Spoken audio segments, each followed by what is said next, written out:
Assalamualaikum warahmatullahi wabarakatuh. Perkenalkan, nama saya Muhammad Genta Mardika dengan NIM 051372457, program studi Sistem Informasi, Fakultas Sains dan Teknologi Universitas Terbuka. Di video kali ini saya akan membuat video praktik dari mata kuliah Algoritma dan Pemrograman, di mana tugas satunya itu kita akan mencari terlebih dahulu, kita akan membuat terlebih dahulu rangkuman-rangkuman yang mana bahan dan materinya itu dari internet ya. Ada algoritma dan dunia pemrograman komputer, kemudian juga ada sejarah Java dan perkembangannya sampai saat ini. Oke, ini nanti kita cari di website, sekaligus kalau semisal ada jurnal-jurnal terkait juga di website biasanya dicantumkan sebuah jurnal-jurnal juga biar lebih faktanya itu betul-betul ya, betul-betul fakta, ada patokan, ada panduan, ada acuannya ya. Seperti itu. Untuk yang pertama ini kita membuat rangkuman terlebih dahulu tentang algoritma dan dunia pemrograman ya, dengan spasi 1,5, dibuat pada Microsoft Word dengan daftar pustaka minimal 5. Kebetulan ini saya karena pakai sistem operasi Linux. Jadi jadi saya pakainya itu LibreOffice ya. Tapi ini sama kalau nantinya pada saat kita ekspor baik itu PDF ataupun Word ya, tetap formatnya Word ya teman-teman, seperti itu. Oke, kita langsung aja untuk algoritma dan dunia pemrograman. Kebetulan ini tuh saya udah mencari di beberapa website ya tentang algoritma dan pemrograman.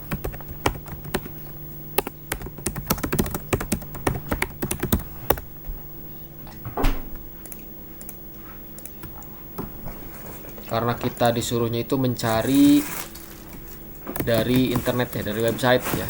Ada berbagai macam, tapi saya tidak akan langsung copy paste. Dan kebetulan untuk rangkuman tugas saya itu sendiri saya sebenarnya udah bikin, cuma mungkin untuk video saya kelewat ya. Kirain saya tuh nggak pakai video karena mungkin pada tugas satunya itu nggak ada perintah secara detailnya dibuat dalam bentuk video, dicantumkan link YouTube dan lain-lainnya, itu nggak ada. Tapi nggak apa-apa, berarti untuk praktiknya itu sendiri memang wajib berbentuk video ya, seperti itu. Sekaligus ada PDF-nya juga. Kebetulan saya udah rangkum, cuma saya akan tulis ulang ya, sekaligus penjelasannya. Oke. Nah, yang pertama itu kita masuk ke soal pertama dulu. Nih, ini jawaban soalnya. Untuk yang A ya, Kalau yang B itu pemrograman Java.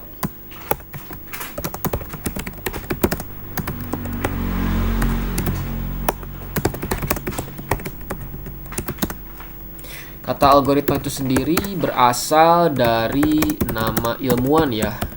Ilmuwan muslim ternyata ya, dari Persia, yang namanya itu Abu Ja'far Muhammad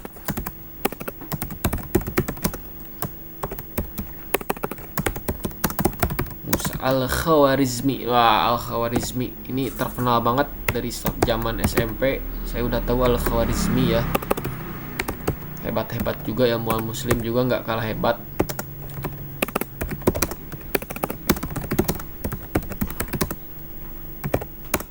Nama bukunya itu Al-Mukhtasar fi Hisab Al-Jabr wal Muqabalah ya. Yaitu membahas metode penyelesaian masalah matematis secara sistematis ya. Karena dengan seiring perkembangan zaman, istilah algoritma itu sendiri digunakan dalam dunia komputasi. Ini saya percepat aja. Oke, ini saya udah ketik ulang. Oke, sekaligus penjelasan ya. Jadi kata algoritma itu sendiri berasal dari ilmuwan Persia ya, yang bernama Abu Ja'far Muhammad ibnu Musa Al-Khawarizmi ya. Biasa kita sebut Al-Khawarizmi, yang mana di dalam bukunya Alkitab Al-Mukhtasar fi Hisab Al-Jabr wal Muqabalah membahas metode penyelesaian masalah matematis secara sistematis. Keren banget. Seiring dengan perkembangan zaman, istilah algoritma itu sendiri digunakan dalam dunia komputasi. Nah, ini saya tambahkan definisinya menurut beberapa ahli, biar lebih nyata, biar lebih real, nggak asal-asalan. Ada panduan, ada pedoman, ada patokan. Oke, yang pertama itu ahli yang pertama Donald E. Knuth, seorang tokoh utama dalam ilmu komputer, yang mana dia menyatakan bahwa algoritma adalah sekumpulan aturan yang tepat untuk menyelesaikan suatu kelas masalah tertentu. Jadi menurut dia itu algoritma adalah beberapa ataupun sebuah kumpulan aturan yang tepat untuk menyelesaikan suatu kelas masalah tertentu. Jadi masalah itu biasanya berkelas-kelas ya, ada kelas. Misalkan kelas bawah, menengah, atas, dan lain-lain. Kalau menurut S.S. Kena dalam bukunya The Algorithm Design Manual menyebut bahwa algoritma sebagai prosedur komputasional yang terdefinisi dengan baik, yang mengambil satu atau lebih nilai sebagai input dan menghasilkan satu atau lebih nilai sebagai output. Input itu masukan, output itu keluaran. Di mana ada masukan, pastinya nantinya ada keluaran ya. Apalagi di dunia komputer kita nggak akan asing dengan yang namanya output, input dan output. Ya, mau hardware mau software juga sama. Kemudian menurut ahli yang ketiga Thomas Ackerman menyebut bahwa algoritma adalah urutan langkah-langkah yang digunakan untuk menyelesaikan suatu masalah komputasi secara tepat dan efisien. Bayangkan di dalam kehidupan sehari-hari, semisal kita mau masak mie, pasti kan kita kalau misalkan mau masak mie, yang pertama kan harus beli mie-nya dulu ya. Nggak mungkin kita masak mie, masak dulu airnya, terus beli dulu mie-nya. Itu kurang tepat. Bisa tapi kurang tepat. Dan hasilnya juga tidak akan sesuai dengan yang kita harapkan. Seperti itu. Jadi ada langkah-langkah tertentu yang harus wajib tepat ya. Dari awal sampai akhir, jangan saling istilah Sundanya itu ngajlok ya. Istilah Sundanya ngajlok. Misalkan dari ada 5 langkah, kita ke 1 dulu, kemudian ke 3, kemudian ke 2, kemudian ke 5, kemudian ke 4, itu nggak boleh. Harus 1, 2, 3, 4, 5 terus ya sampai akhirnya beres. Nantinya outputnya itu juga bakal bagus. Untuk yang kedua, fungsi dan tujuan algoritma dalam pemrograman. Nah, ada beberapa fungsi dan tujuan ya dibuatnya algoritma dalam pemrograman. Yang pertama itu membentuk pola pikir terstruktur ya. Kemudian meningkatkan efisiensi kode. Kemudian menghindari duplikasi proses. Mempermudah debugging ya. Debugging itu sebuah pengetesan yang mana dilakukan oleh para programmer ya. Setelah dia membuat sebuah kode, dia pasti debug ya. Barangkali ada kesalahan-kesalahan baik skala kecil maupun skala besar yang dilakukan oleh programmer itu sendiri ya. Yang mana kalau debugging ini udah betul-betul lancar, beres, nanti hasilnya juga akan bagus ya. Seperti itu. Kemudian yang terakhir adalah meningkatkan kemampuan berpikir kritis ya. Berpikir kritis itu berpikir dengan tujuan untuk melatih logika, analisis, dan penalaran kita. Oke. Kemudian yang ketiga adalah hubungan algoritma dan bahasa pemrograman. Algoritma dan bahasa pemrograman itu nggak dapat dipisahkan. Di mana algoritma itu adalah konsep logis, sedangkan bahasa pemrograman adalah sebuah tools ataupun alat untuk merealisasikannya. Bahasa seperti Python, C++, Java, JavaScript, dan bahasa-bahasa lain, Golang, dan lain-lain, itu hanya merupakan medium penerjemah dari algoritma yang menjadi program yang dapat dijalankan oleh mesin itu sendiri. Ini ada menurut Budi Raharjo 2001, algoritma itu adalah dasar dari pemrograman dan bahasa pemrograman hanya alat untuk mengimplementasikan algoritma tersebut. Jadi kalau alat itu kan bisa update ya setiap tahun, malahan setiap bulan mungkin ada update terus-terusan. Jadi yang kita fokuskan jangan hanya ke alat saja, tapi bagaimana kita berpikir konsepnya secara logis ya. Karena yang namanya konsep secara logis, yaitu algoritma itu sendiri nggak akan hilang. Mau bahasa pemrograman apapun, dasarnya itu adalah algoritma.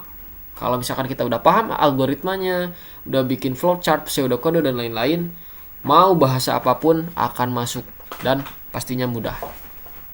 Kemudian untuk peran penting algoritma dalam dunia pemrograman ya. Yang pertama itu sebagai dasar pengembangan aplikasi dan software.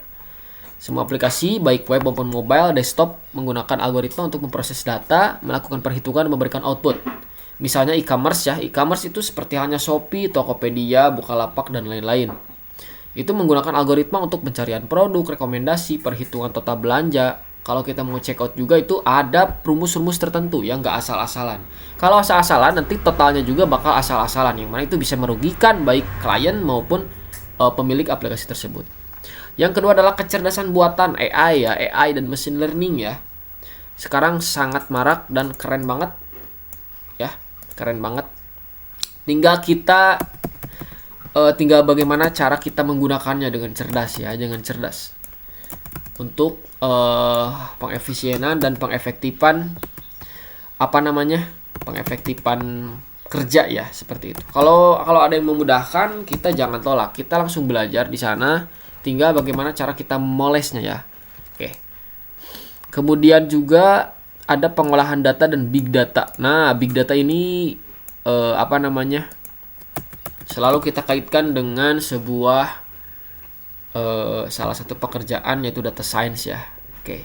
Dia biasanya mengurus big data ya, analisis statistik, data mining ya, dan lain-lain. Kemudian untuk keamanan cyber security. Nah, cyber security juga sama, algoritma enkripsi seperti AES, RSA, SHA digunakan untuk mengamankan data agar tidak disalahgunakan oleh pihak yang tidak berwenang. Ini penting banget ya, setelah kita bikin aplikasi, kita juga pastinya harus memastikan aplikasi itu berjalan dengan aman ya. Dan pastinya datanya juga nggak boleh bocor, seperti itu. Kemudian yang terakhir adalah optimasi dan pemecahan masalah kompleks. Banyak bidang seperti teknik, ekonomi, dan sains membutuhkan solusi optimal terhadap masalah yang rumit. Algoritma digunakan untuk mencari solusi yang tercepat, terpendek, atau termurah secara matematis maupun sistematis. Untuk teori pendukung ya, sebagai penguat ada dari Alan Turing. Ya, ada dari Alan Turing menyebutkan bahwa semua perhitungan dapat dipecahkan oleh algoritma yang dapat dijalankan dalam versi abstrak. Ini menjadi dasar konsep komputasi modern. Ada Esger Dijkstra, pelopor informasi ilmu komputer, menekankan bahwa pemrograman bukanlah menulis kode, tapi memahami dan mengekspresikan algoritma secara benar. Dan terakhir ada Robert dalam bukunya Algorithm, menekankan pentingnya efisiensi dalam pemrograman dan menyatakan bahwa pemahaman algoritma yang baik dapat menghemat biaya pemrosesan dan waktu eksekusi secara drastis. Oke, ini saya bikin kesimpulannya sekaligus. Jadi kesimpulannya adalah algoritma itu sendiri merupakan bagian fundamental, dasar ya dari dunia pemrograman komputer. Tanpa algoritma, nggak akan ada solusi yang logis terhadap permasalahan yang diberikan kepada mesin. Algoritma itu membantu mengatur proses berpikir, memecahkan masalah, dan menuliskannya ke dalam bentuk kode yang bisa dijalankan oleh komputer. Penguasaan algoritma itu tidak hanya penting bagi programmer saja, tetapi juga menjadi dasar bagi berbagai bidang teknologi di masa kini. Ya, di masa kini mau jurusan apapun pasti mengerucutnya ke teknologi, ke aplikasi. Ya, makanya kita ini sebenarnya bersyukur banget buat di sistem informasi karena kita menjadi prodi raja saat ini ya. Seperti itu, prodi raja saat ini dan mungkin masa yang akan datang juga. Oke, itu untuk untuk ini ya, sejarah algoritma. Ini untuk algoritma dan pemrograman komputer. Kemudian untuk sejarah Java dan perkembangannya juga ini udah saya cari di berbagai macam platform ini ya, internet, dan udah dapat rangkumannya seperti ini. Nah, sejarah perkembangan Java ini tuh diciptakan tahun 91 oleh James Gosling, Mike Sheridan, dan Patrick. Ada 3 orang ya, sebagai bagian dari proyek rahasia bernama Green Project di Sun Microsystem. Tujuannya itu adalah untuk mengembangkan teknologi untuk perangkat elektronik rumah tangga seperti televisi interaktif ya. Bahasa ini awalnya disebut OAK, namun karena nama itu sudah dipakai dalam pemrograman lain, akhirnya diganti menjadi Java yang terinspirasi dari kopi asal Pulau Jawa. Wow, Indonesia. Jadi ada kaitannya dengan Indonesia ternyata ya. Seperti itu. Nah, Java juga ini dikenal dengan slogannya itu Wora ya, write once, run anywhere.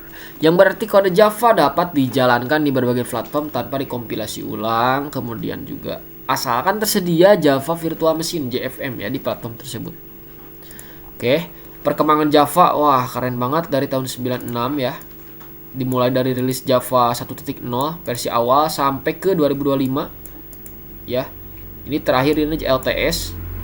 Nah, sekarang udah ada fitur modern, pattern matching, record, search class, dan lain-lain ya. Oke. Nah, ini yang paling penting apalagi bagi pemula ya. Biasanya kita langsung fokusnya itu si aplikasi A, aplikasi B, aplikasi C itu dibuat dengan apa aja sih? Nah, ini tuh berhubung kita sedang berada di pemrograman Java, inilah beberapa aplikasi yang terkenal, famous ya, nggak asing di kalangan kita pengguna aplikasi. Nah, ini beberapa aplikasi yang menggunakan Java ya. Yang pertama ada Netflix. Wah, siapa yang nggak tahu Netflix nih? Backend Netflix itu sebagian besar dibangun dengan Java. Nah, karena sebagian besar berarti sebagiannya lagi mungkin dicampur dengan bahasa lain. Dan ini bisa ya, bisa. Seperti itu. Yang kedua Spotify untuk musik. LinkedIn ya, LinkedIn itu sebuah platform ini ya, pencari lowongan kerja sekaligus branding diri sendiri ya. Branding diri ya. Ada AWS ya, Amazon. Ini nggak kalah keren. Minecraft buat teman-teman yang suka main game. Ada Eclipse IDE ya, Integrated Development Environment ya. Ini tuh untuk pengembangan perangkat lunak ya. Oke, ada Hadoop untuk pemrosesan big data. Ini data science ya, mereka yang data science ini nggak asing. Android apps juga sama ya, walaupun sekarang memang alternatif resminya itu dari Kotlin ya, dari pemrograman Kotlin, tapi masih ada beberapa yang pakai Java juga ya. Berarti ini Java juga bisa bersaing. Malahan kalau misalkan update terus-terusan ini bisa menyaingi Kotlin ya. Untuk sekarang mungkin Kotlin bisa tetap masih menjadi primadona bagi kalangan programmer Android ya, Android programmer ya. Kayak seperti itu. Nah, ini kesimpulannya itu sendiri ya. Untuk Java ini berevolusi menjadi bahasa pemrograman matang, stabil dan banyak digunakan di berbagai bidang, mulai itu aplikasi desktop, web, enterprise, mobile juga sama. Nah, Java itu menunggu prinsip orientasi objek ya, OOP. Oke. Oriented Object Programming ya. Portabilitas lintas platform, skalabilitas tinggi ya. Faktor-faktor itulah yang menjadi dasar menjadikannya pilihan utama dalam pengembangan software modern seperti ini. Nah, Java juga relevan dengan pembaruan rutin dari Oracle ya, dan kontribusi dari komunitas open source atau OpenJDK. Ya, software besar yang sudah saya sebutkan tadi itu membuktikan kekuatan dan fleksibilitas Java dalam dunia nyata. Oke, seperti itu. Oke, untuk rangkuman sudah beres. Oke, kita lanjut fokus untuk menjawab soal kedua ya. Soal kedua ini, buatlah algoritma dalam bentuk flowchart dan pseudokode berikut ya. Nah, ini ada studi kasus ya. Pada sebuah perusahaan dengan 3 golongan karyawan, yaitu jika golongan A gajinya 5 juta ya, golongan B 6.500.000, golongan C 9.500.000. Jika karyawan tersebut lembur, maka mereka dibayar per jam dengan ketentuan sebagai berikut. 1. Jika karyawan lembur 1 jam, maka gaji lemburnya adalah 30% dari gaji pokok ya. Semisal golongan A nih 5 juta, berarti kalau misalkan si pekerja golongan A ini lembur 1 jam, maka dia dapat gaji lembur ya. Gaji lemburnya itu 30% dari 5 juta. Ya, seperti itu. Ini jika karyawan lembur 2 jam, maka 32%. 3 jam 34%, 4 jam 36%, dan lebih dari atau sama dengan ya. Lebih dari atau sama dengan itu berarti dari 5 jam ke atas. Maka gajinya 38%. Mau 6 jam, mau 7 jam juga tetap 38 ya, nggak akan jadi 40. Seperti itu. Inputan pada flowchart dan pseudokode adalah golongan jam dan jam lembur. Ya, betul. Output jumlah penghasilan itu adalah gaji golongan tambah gaji lembur. Itu gaji keseluruhan ya, udah ditambah dengan lembur. Seperti itu. Nah, yang akan saya bikinkan flowchart itu saya biasanya buat di draw.io ya. Kalian cari aja draw.io. Nah, ini dari awal lagi aja nggak apa-apa. Tuh, draw.io ya. Untuk alamat itu sendiri app.diagrams.net ya. Ini hasil yang tadi. Nah, seperti ini ya. Untuk ini tahapan pertama. Oh iya, sebelum itu kita langsung baca terlebih dahulu panduannya. Nah, jadi di dalam flowchart itu kita nggak asal-asalan membuat flowchart dengan bentuk apapun ya, enggak ya. Tapi ada patokannya. Nah, yang pertama itu proses yang kotak persegi panjang, ini proses ya.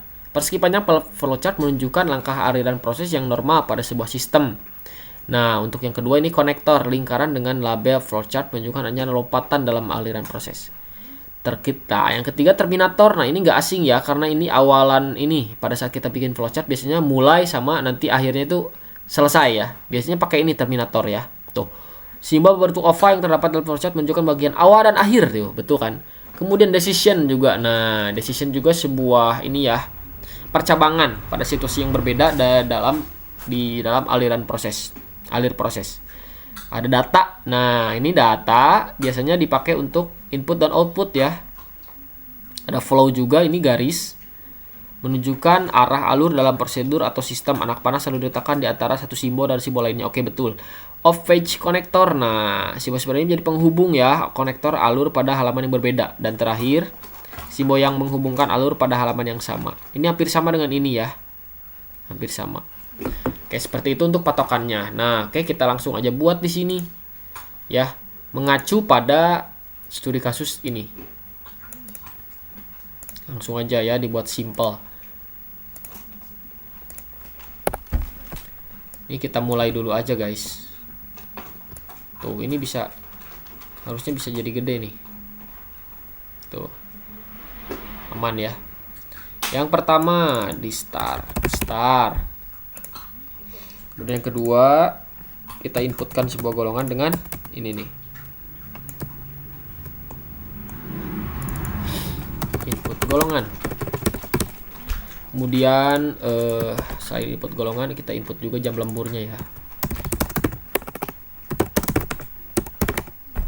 Jam lembur, oke, seperti ini aja nggak apa-apa. Tuh, udah dibuatin ininya ya, garisnya tuh tepat. Jam lembur ya, input jam lembur, tulis input jam lembur. Kemudian nah ini kan ini ya, ini terminator. Kemudian ini jajar genjangnya itu buat input ya, kita input kan, kita masukkan. Setelah itu ada decision ya, ada decision di mana ini tuh menggambarkan sebuah percabangan.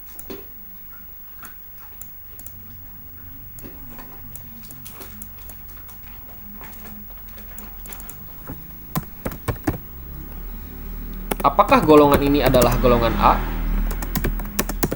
Nah, nanti kan ada percabangan. Pasti jawabannya itu boolean ya.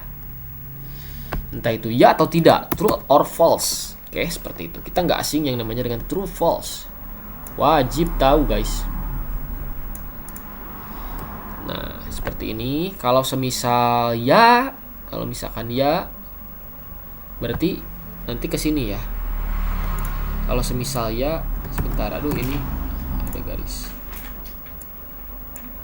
Kalau misalkan ya, berarti kita bikin lagi inputan lagi ya di sini.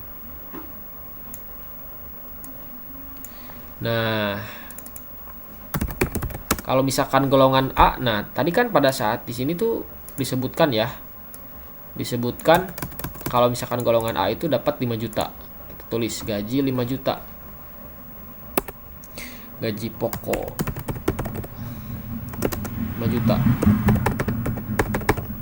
Oke, seperti itu. Ini kalau ya.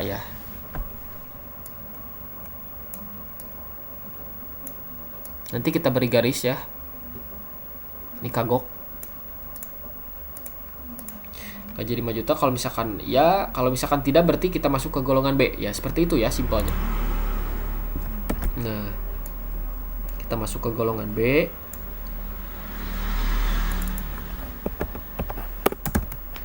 Kalau semisal bukan golongan A berarti tidak ya, berarti masuk golongan B. Nah, kalau golongan B juga sama, berarti ini dicabangin juga.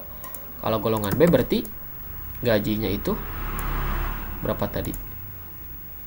6.500.000. Jangan kopas. 6.500.000 ya.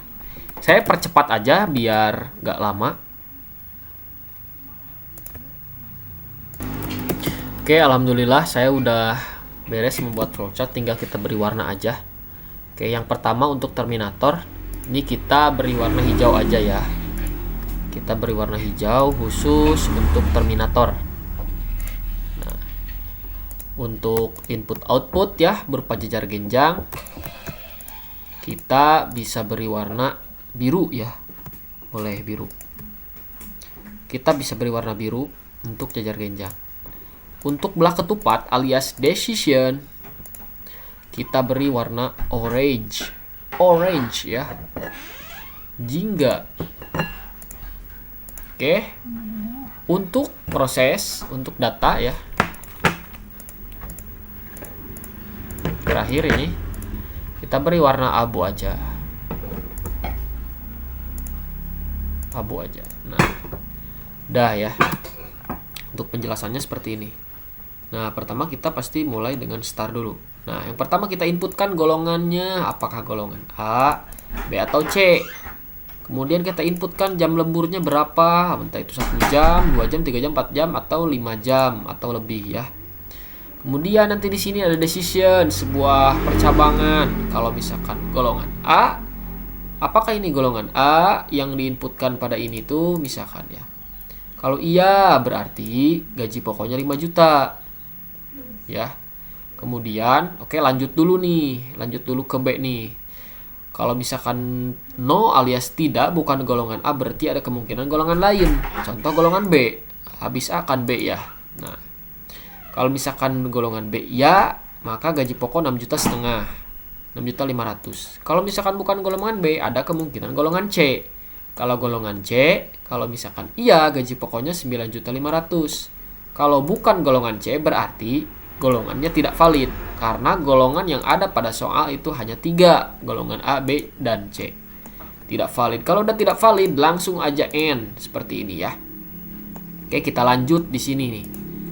Nah, buat teman-teman yang belum tahu, ini kan terminator untuk mulai sama akhir ya, sama selesai. Ini sama selesai. Yang kedua ini yang jajar genjang, input sama output. Yang ini decision ya, kalau misalkan ada percabangan. Nah, ini masih inputan nih, gaji pokok 5 juta, 6,5 juta, dan lain-lain.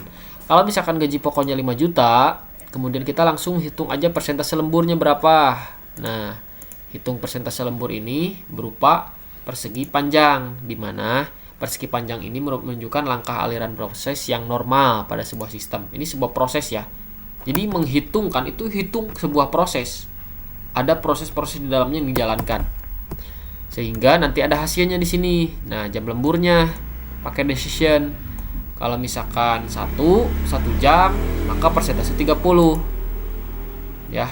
Kalau misalkan jam lemburnya 2 jam, 32%.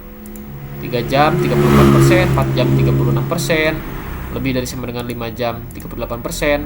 Nah, ini yang 0 ya. Kalau misalkan 0, persentase 0%. Nah, tuh, ini nyambung ke sini ya. Ini harus nyambung semua. Kemudian kita masuk ke sini. Nah, baik itu 30%, 32 dan seterusnya. Nanti akan kita hitung gaji lemburnya ya. Gaji lemburnya itu rumusnya adalah gaji pokok kali persentase ya. Ya, jadi gaji pokok kali persentase. Contoh 5 juta dikali, anggaplah lemburnya 1 jam, berarti dikali 30%-nya berapa. Nah, seperti itu. Nanti diketahuilah gaji lemburnya.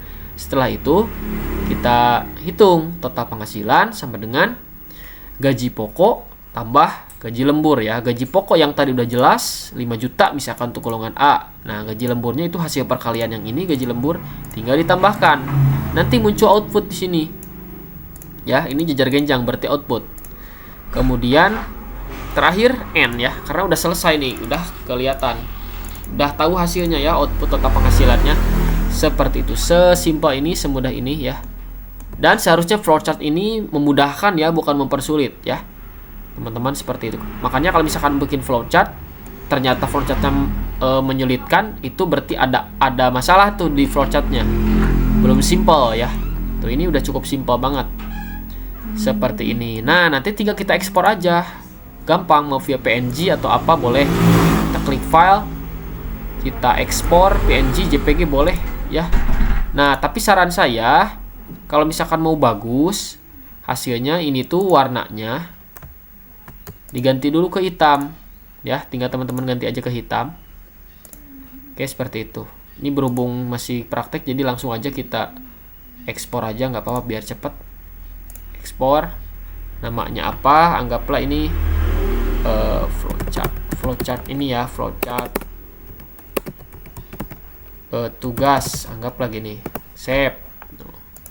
Langsung muncul di sini PNG-nya ya tuh. Kalau misalkan hitam pasti lebih kelihatan ya, nggak apa-apa. Ini sebagai contoh aja. Tinggal kita ekspor ya. Berhubung saya udah ekspornya di sini nih, udah saya bikinkan. Ini juga ada ininya, ada hak cipta nih, by saya ya, Muhammad Gita Mardika, bukan hasil kopas orang lain, enggak. Ya. Kemudian untuk pseudokode yang udah saya bikin, yang pertama pastinya start dulu. Kemudian ada input golongan nih, ada input jam lembur juga. Nah, ini ada conditional if, dimana jika golongan A, maka gaji pokoknya 5 juta. Jika golongan B, maka gajinya 6,5 juta, 6,5 juta. Else if ya, dan jika golongannya adalah C, maka 9,5 juta. Jika tidak, output golongan tidak valid dan di stop. Kemudian ada conditional untuk jam lembur. Jika jam lembur 1 jam ya, maksudnya maka persentasenya 30% atau 0,30 untuk desimalnya. Begitu juga dengan lembur 2 dan seterusnya ya, sampai ini lebih dari sama dengan 5 jam, 0,38. Jika tidak, persentase lemburnya adalah 0. Nah, setelah itu kita tahu kan gaji lemburnya itu adalah hasil dari perkalian gaji pokok dikali persentase lembur. Nah, setelah diketahui gaji lembur, maka total penghasilan tinggal dikali tambah aja gaji pokok ditambah gaji lembur, yang mana menghasilkan output total penghasilan. Oke, seperti itu, semudah itu ya. Ini sangat-sangat memudahkan ya, kita bikin flowchart dan pseudokode ya. Oke, seperti itu mungkin Ibu dosen beserta teman-teman ya. Kurang lebihnya mohon maaf. Alhamdulillah saya jadi lebih paham dan saya masih belajar. Masih banyak hal yang belum saya ketahui, walaupun saya kebetulan seorang programmer juga, tapi lebih ke front end ya, lebih ke desain ya. Jadi berhubungannya itu dengan UI UX, bukan dengan back end ya, walaupun memang pernah juga di back end terjun ya. Seperti itu Bapak Ibu dosen sama teman-teman semua. Terima kasih atas perhatiannya. Wassalamualaikum warahmatullahi wabarakatuh.